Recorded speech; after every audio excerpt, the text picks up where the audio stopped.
Hello student, कैसे हैं आप सब लोग। आई होप सब लोग अच्छे होंगे और आप देख रहे हैं मेरा यूट्यूब चैनल जहां पर मैं 9th 10th 11th और 12th की वीडियो अपलोड करता हूं और जिसमें से जो हमारा टॉपिक चल रहा है वो पहला चैप्टर है 11th का, जिसमें हम सेट्स के बारे में बात कर रहे थे। और सेट्स के बारे में हमने बताया हुआ था आपको कि सेट की डेफिनेशन बताई थी, सेट को समझाया था। उसके बाद हमने बताया था सेट किस तरीके से हम क्वेश्चंस को सॉल्व करते हैं। तो हमने बताया था कि दो तरीके से सॉल्व करते हैं, एक होता है सेट बिल्डर फॉर्म और एक होता है रोस्टर फॉर्म।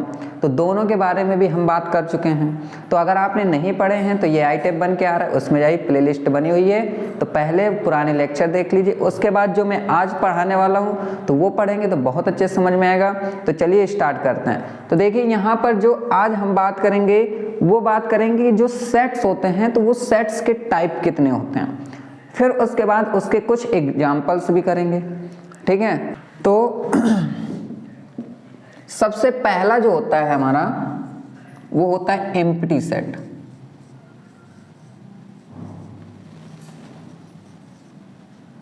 एम्प्टी सेट, देखिए एम्प्टी सेट क्या होता है। तो एम्प्टी का मतलब होता है कि खाली, बिल्कुल एम्प्टी है, खाली है। जैसे आप लोगों ने मोबाइल में देखा होगा कि जब कुछ डाटा होता नहीं है उसमें, मोबाइल में जिस चीज में, तो वो एम्प्टी लिख के आता है, ठीक है। तो एम्प्टी का मतलब हो गया कि नथिंग। तो हम कह सकते हैं यहां पर कि the set said to be empty set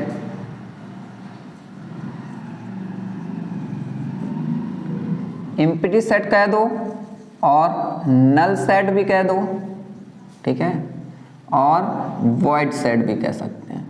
void sets, void sets, null sets, empty sets, void sets कह सकते हैं।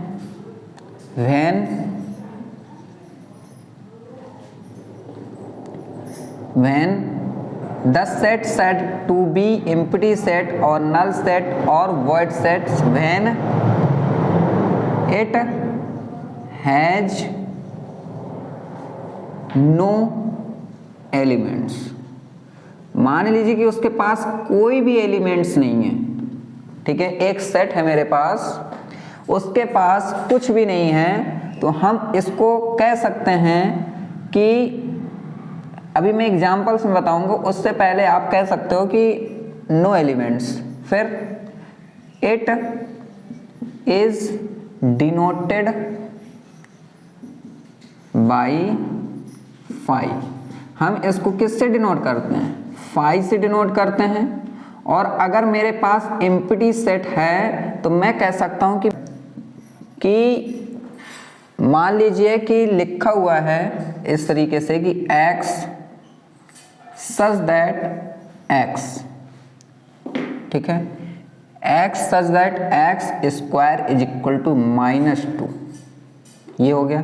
एंड लिख दूं x belong to real number, ठीक है। ये अगर इस तरीके से लिखा हुआ है तो क्या यह एक एम्प्टी सेट है, नल सेट है या वॉइड सेट है? मतलब तीनों एक ही हैं। तो बताइए। तो आप कह सकते हो कि हाँ, ये कैसे पता किया हमने कि ये नल सेट है? तो आप देखोगे कि एक रियल नंबर कभी भी इमेजिनरी नंबर होता नहीं है। और यहाँ पर एक्स स्क्वायर है, तो अगर ये रूट में लग जाएगा तो ये रूट में लग जाएगा, तो रूट के अंदर कभी निगेटिव वैल्यू अगर आ रही है तो वो फिर इमेजिनरी वैल्यू हो जाती है, जिसे हम आयोटा बोलते हैं, ठीक है। तो कहने का मतलब है कि ये एक मेरा क्या है, ये एक मेरा नल सेट है, तो मैं इज इक्वल टू क्या लिख सकता हूँ? फाई लिख सकता हूँ, कि मतलब ये कुछ भी नहीं देगा, नल है बिल्कुल। दूसरा सेकेंड एग्जाम्पल देखें तो सेकेंड एग्जाम्पल्स में ये कह सकता हूं कि x belong to natural number. अगर ऐसा है और मैं यहां लिख दूं कि x जो है वो मेरा 6 से छोटा है और 5 से बड़ा है, तो क्या ये मेरा एक नल सेट है कि नहीं है? तो आप देखोगे कि जो नेचुरल नंबर होते हैं वो क्या होते हैं 1 2 3 4, जिससे हम क्या करते हैं गिनते हैं चीजों को। अब यहाँ पर देखिए, आप देखोगे कि 6 और 5 के बीच में जितने भी नंबर्स आएंगे सब रेशनल नंबर आएंगे और पॉइंट में भी आएंगे, तो वो होता नहीं है कि नहीं है। इस वजह से ये भी क्या हो जाएगा, ये भी एक मेरा 5 हो जाएगा। यहां तक समझ में आ गया आपको। अब देखिए, अब आगे चलते हैं एम्प्टी सेट के बाद अब हम पढ़ेंगे सिंगलटन सेट। ये टाइप्स हैं सेट के कि देखिए सेट, अब ये देखिए ये किस फॉर्म में लिखा है, ये मेरा एक सेट बिल्डर फॉर्म में लिखा है ना। तो सेट बिल्डर फॉर्म में लिखा है तो कह सकते हैं ये कि ये फॉर्म है एक, लेकिन जो टाइप होता है वो क्या है, एम्प्टी सेट है, सिंगलटन सेट है ना। और भी आगे चीजें हैं, तो सब के बारे में हम बताएंगे। आप जितना मैं कराता जाऊँ उतना आप नोट बस करते जाइए। फिर इसके बाद लिखेंगे यहाँ पर singleton set.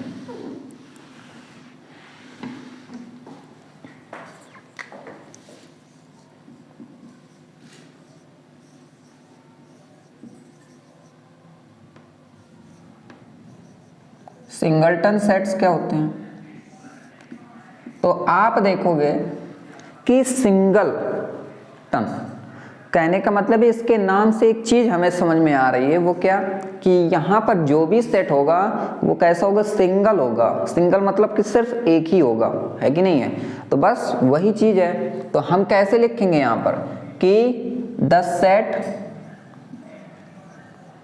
said to be singleton set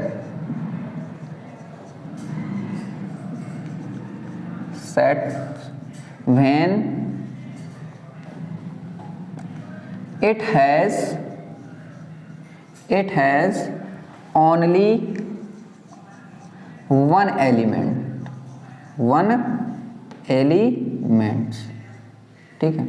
कहने का मतलब ये कि सिर्फ इसके पास कितने एलिमेंट्स हों, सिर्फ और सिर्फ एक एलिमेंट्स हो, उसे हम बोलते हैं सिंगलटन सेट। एग्जाम्पल्स के तौर पे आप देखोगे तो यहाँ पर लिख सकते हैं, अगर 1 एलिमेंट्स हैं तो हम इसको एग्जाम्पल के तौर पे लिखेंगे। तो कैसे लिखेंगे, तो मैं अगर लिखूं यहाँ पर लिखूं कि x, ठीक है, such that x square is equal to 9, ये है। एंड जो x है वो मेरा बिलोंग कर रहा है किसको, नेचुरल नंबर को बिलोंग कर रहा है, ठीक है। एक मेरा ये नेचुरल नंबर को बिलोंग कर रहा है। तो मैं कह सकता हूं यहां पर कि ये जो आंसर आएगा इसका, तो ये आएगा किस तरीके से, अगर मैं यहाँ पर लिखना चाहूँ तो ये लिख सकता हूँ इसको। अब देखिए रोस्टर फॉर्म में कैसे लिखेंगे, है ना। तो यहाँ पर मैं लिख सकता हूँ s इज इक्वल टू, इसे लिख सकते हैं 3, ठीक है। 3 कैसे, जब यहाँ पर स्क्वायर में जाएगा तो ये पॉजिटिव आएगा, और नेचुरल नंबर जो होता है वो पॉजिटिव होता है, इसलिए हमने सिर्फ पॉजिटिव ले लिया। तो कहने का मतलब है कि यहाँ पर सिर्फ और सिर्फ एक ही एलिमेंट आएगा, वो भी 3। अगर मैं यहाँ पर और कोई एलिमेंट रख रहा हूँ तो वो इसके इक्वल नहीं होने वाला है, सिर्फ और सिर्फ तभी इक्वल होगा जब मैं यहाँ पर 3 रखूंगा। इसलिए ये मेरा क्या हो गया, एक सिंगलटन सेट हो गया, है कि नहीं है। तो ये कुछ इस तरीके से ही हम कह सकते हैं, या हम एक एग्जाम्पल बोल दें तो एग्जाम्पल्स में कह देते हैं कि यहाँ पर मैं अगर बोलूँ कि the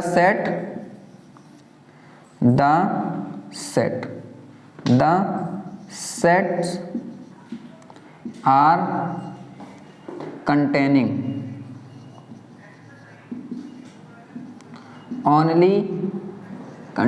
only even prime number। कहने का मतलब यहाँ पर है कि एक सेट है मेरा जो सिर्फ और सिर्फ कंटेन कर रहा है एक इवन प्राइम नंबर को, है कि नहीं है।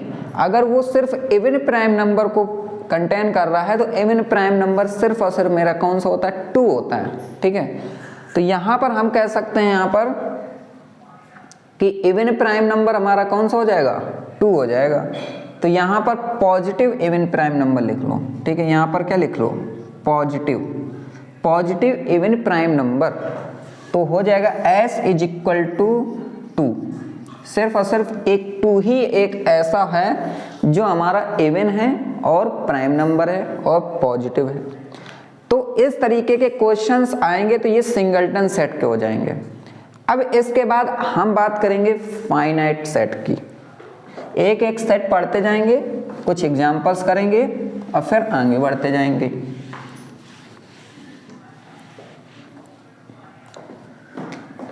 Finite sets. फाइनाइट सेट्स क्या होते हैं? देखिए, फाइनाइट का मतलब होता है कि जैसे मान लीजिए कोई सेट रखा है और उस सेट के अंदर जो भी हमारे पास नंबर्स लिखे हुए हैं वो नंबर एक जितनी भी दूरी तक लिखे हैं एक फाइनाइट नंबर होना चाहिए। फाइनाइट का मतलब होता है कि वो हम काउंट कर सकें, गिन सकें कि अगर मेरे पास सिर्फ और सिर्फ 5 रखे हुए हैं तो मैं सिर्फ लिख सकता हूँ 1 2 3 4 5, तो ये मेरे फाइनाइट सेट हो गए। और अगर मेरे पास अनलिमिटेड हैं, जैसे आपसे अगर कहा जाए कि तारे गिनकर दिखाओ, तो तारों का जो सेट होता है वो इनफाइनाइट हो जाता है, अनकाउंटेबल हो जाता है, आप उसको काउंटेबल में नहीं रख सकते हो, है ना। तो कह सकते हैं ना कि फाइनाइट वो हो सकते हैं जिसको हम काउंट कर सकें, और इनफाइनाइट का मतलब होता है जिसको हम काउंट नहीं कर सकें। लेकिन यहाँ पर अभी सिर्फ और सिर्फ फाइनाइट सेट की बात कर रहे हैं, तो हम कह सकते हैं कि 10 sets said to be finite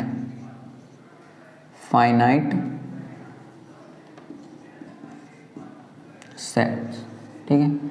when the sets said to be finite sets, when it is countable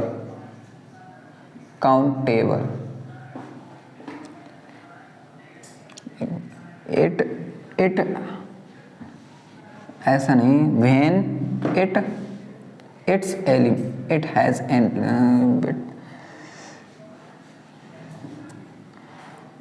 the set said to be finite sets when the elements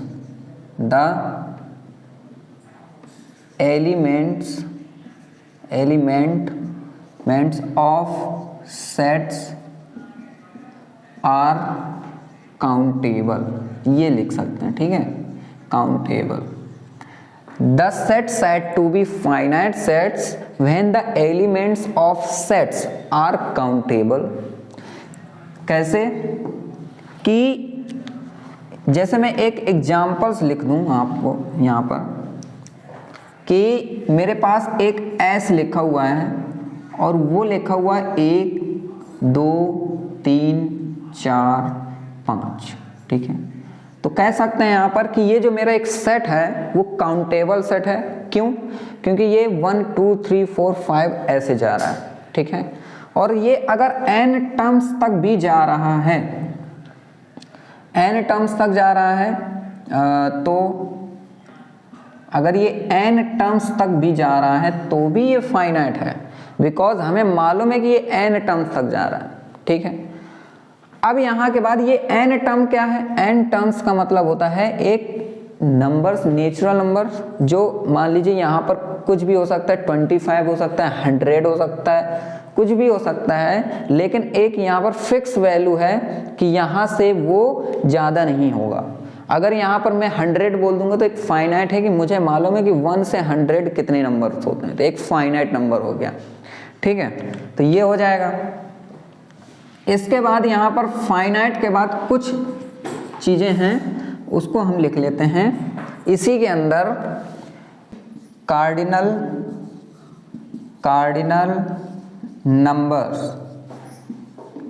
numbers of finite sets. तो ये cardinal numbers of finite sets होता क्या है? तो तो सबसे पहले आप ये समझ के देखो, ये क्या लिखा है, फाइनाइट सेट्स। अभी मैंने फाइनाइट सेट के बारे में बात की हुई है।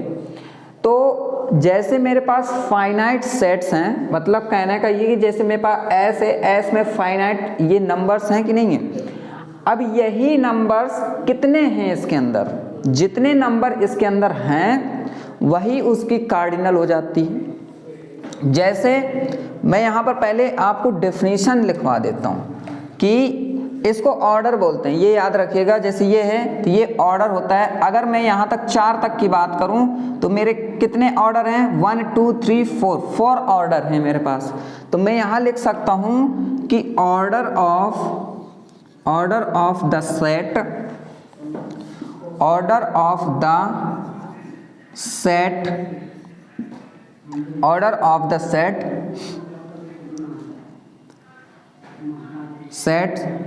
has finite numbers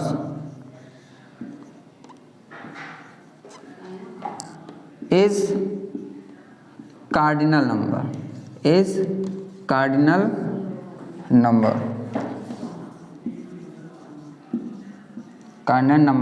ठीक है। कहने का मतलब ये कि ऑर्डर ऑफ द सेट, मेरे पास एक सेट है जिसके ये ऑर्डर हैं। Order of the set has finite number. अगर मान लीजिए एक ऑर्डर है और वो कितने फाइनाइट नंबर हैं, तो वो जो फाइनाइट नंबर है ना, तो वही क्या हो जाएंगे, इसकी कार्डिनल हो जाएगी। कैसे, मैं यहाँ पर एग्जाम्पल्स लिखने वाला हूँ कि यहाँ पर लिख दूँ 1 2 3 4 5 ऐसे लिख दूँ, ठीक है। तो इसको मैं लिख सकता हूँ, देखिए कार्डिनल नंबर को हम डिनोट करते हैं and denoted by number of A, n A, ठीक है। तो मैं इसको ए लिखता हूँ, ठीक है, एन ए। एक मेरे पास सेट ये है, तो ये एन ए क्या हो जाएगा, कार्डिनल नंबर क्या हो जाएगा इसका, तो ये हो जाएगा 1 2 3 4 5, तो ये 5 हो जाएगा। तो ये इसकी कार्डिनलिटी हो जाएगी। तो कार्डिनलिटी भी एक बहुत अच्छा नाम है इसका, कार्डिनलिटी। और ये सारी चीज़ें आपको बहुत इम्पॉर्टेंट हैं। जैसे अभी आप 11th में पढ़ रहे हो ना, अभी आपको एहसास नहीं होगा, आपको तभी एहसास होगा जब आप ग्रेजुएशन करोगे, बीएससी करोगे, एमएससी करोगे, कुछ भी अगर आप कर रहे हो, मैथ के उसमें कर रहे हो, ठीक है, तब आपको ये चीज़ें, सारी चीज़ें आपको एक एक पॉइंट आपको याद रखना पड़ेगा। और मैं ये चाहता हूँ कि आप अभी से ही अगर इससे आप फ्रेंडशिप कर लो ना, दोस्ती कर लो, और इसको अपना एक साथी चुन लो, ठीक है, कि इसमें मुझे सबसे ज़्यादा महारत हासिल करनी है। तो ये समझ लीजिए कि आपको ये चीज़ें इतनी अच्छी लगेंगी कि आप खुद कहिएगा कि हाँ ये बहुत अच्छी चीज़ें होती हैं, ठीक है। बस ये होता है कि ये थोड़ा सा थ्योरेटिकल होता है तो थोड़ा बोरिंग लगता है, लेकिन अगर आप एक एक पॉइंट समझोगे ना तो आपको ये भी चीज़ बोरिंग नहीं लगेगी, ठीक है। तो यहाँ तक आपको समझ में आ गया कि cardinal numbers of finite sets क्या होता है। तो ये जो ऑर्डर्स होते हैं, यही ऑर्डर्स अगर आप काउंट करके रख दो तो ये हो जाती है कार्डिनल, ठीक है। अब कार्डिनल के बाद हम पढ़ेंगे यहाँ पर, ठीक है, equivalent set. Equivalent sets, equivalent sets क्या होता है, तो यहाँ पर हम कह सकते हैं कि two sets A and B has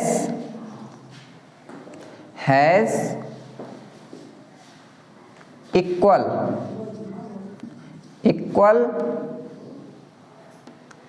elements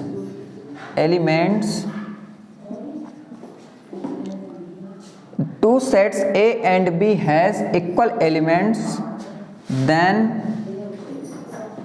the sets are called equivalent sets. Equivalent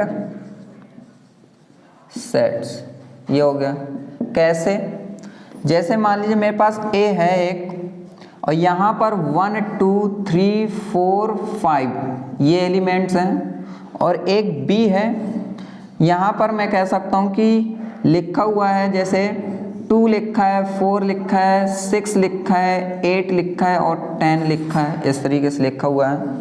तो आप इसका ऑर्डर देखो तो 1 2 3 4 5 और 1 2 3 4 5 इनके जो एलिमेंट्स हैं वो दोनों में क्या हैं, 5 5 हैं। तो आप कह सकते हो यहाँ पर कि NA is equal to NB। ये भी बोल सकते हो, या कह सकते हो कि जैसे ये सेट है, इनकी जो कार्डिनल नंबर्स हैं, ये कार्डिनल नंबर दोनों में क्या होने चाहिए, बराबर होने चाहिए। तो वो भी क्या हो जाएगा, इक्विवेलेंट सेट्स हो जाएगा। अब इक्विवेलेंट सेट्स के बाद हम पढ़ने वाले हैं equal sets.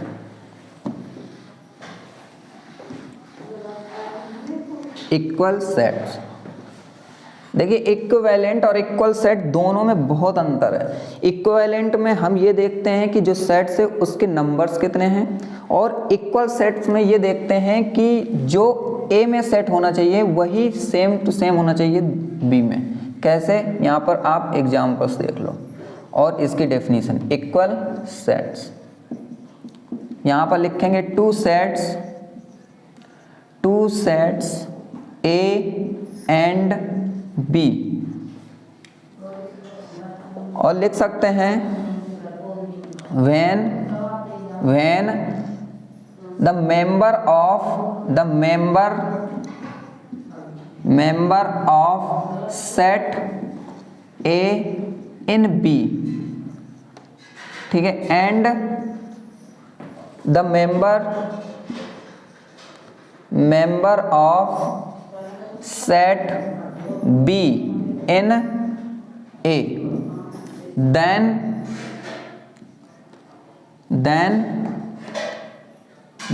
the sets are called